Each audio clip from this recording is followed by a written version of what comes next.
Fact, 6 million Canadians can't get access to a family doctor. Fact, it takes 30 weeks for the average Canadian to see a specialist. Fact, while you can't get health care, Liberals force you to pay higher taxes to fund deluxe supplementary health care benefits for asylum claimants who've been rejected, who are non-Canadians, non-permanent residents, and have never paid taxes in this country. Fact, the reality is that these services include many things that are not covered by your public plan, things like physiotherapy. Fact, the cost of providing these deluxe supplementary benefits to asylum claimants has gone up by 1,000% under the Liberals to over $1 billion. Money diverted away from our health care, jamming up our system and increasing our wait lines. The Liberals destroyed our immigration system with numbers that overwhelmed our jobs, our health care, and our housing. Not only that, they've made it so that when someone is here making an asylum claim and they commit a crime, they could indeed have lower sentences than if a Canadian had committed the very same crime. This is unfair, and it's time that it changed. That's why tomorrow, Conservatives are moving a motion to change it. The motion would force a review and a cutback in benefits to asylum claimants to ensure that non-citizens and non-permanent residents do not get superior health benefits than Canadians. Second, it would ensure that those asylum claimants who are here and have been rejected only get life-saving emergency care and not special care. And third, it would ensure that judges give the full sentence and allow for a complete deportation of foreign nationals who are non-citizens that commit crime in our country. Enough is enough. We can't allow foreign criminals to take advantage of our system, false refugee claims to overwhelm the services that you pay for. We need a system that allows you, as a hardworking Canadian, to benefit from all that you've contributed to Canada. Quick and high-quality health care, good jobs and housing, safe streets. That's the Canadian promise. We're going to restore fairness. Sign our petition, back our motion, tune in tomorrow for the debate. Let's ensure that all Canadians get fair treatment.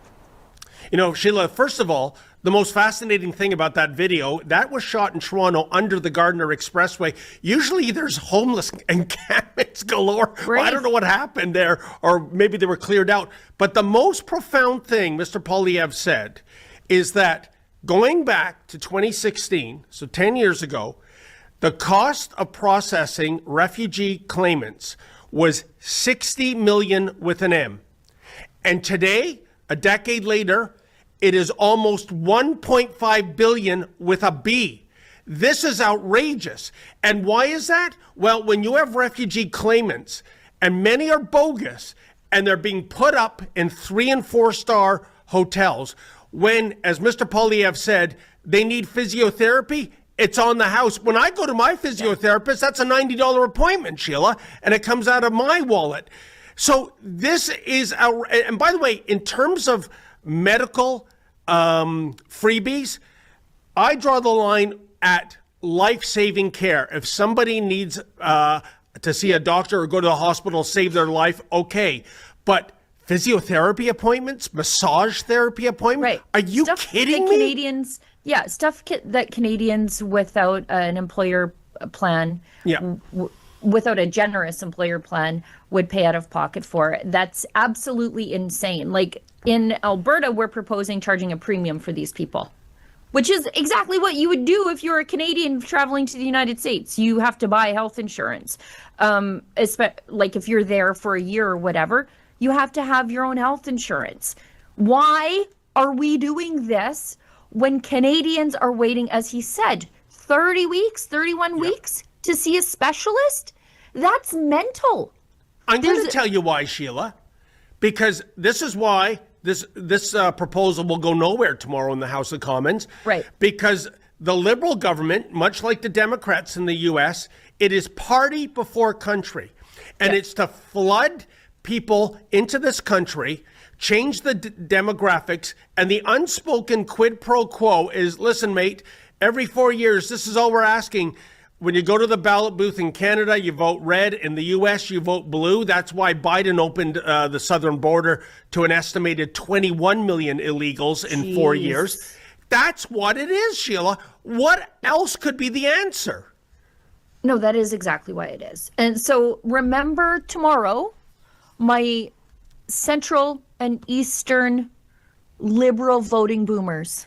Remember that tomorrow. And please quit sending me emails. If you are a conservative boomer, I'm not talking about you. I see you in the comments. And every time I say this, I say I'm not talking about you, but then you get mad. And I just said 10 minutes ago, there's something wrong with the white middle-aged women cohort. I know that's not me, okay? Yep. But it is my people, okay? But remember tomorrow, my Eastern liberal voting boomer friends, the liberals are going to vote for you to wait longer for the health care you need. They are going to vote for you to suffer. Yep.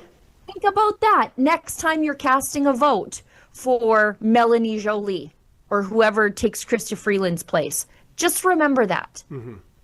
Oh, they won't. No. They've been so indoctrinated. This is the remaining audience of the CBC, which is the state propaganda department. So somehow they'll accept the spin that it's, mean to deny people these taxpayer-funded benefits, even though they get more benefits than the people in this country paying the taxes.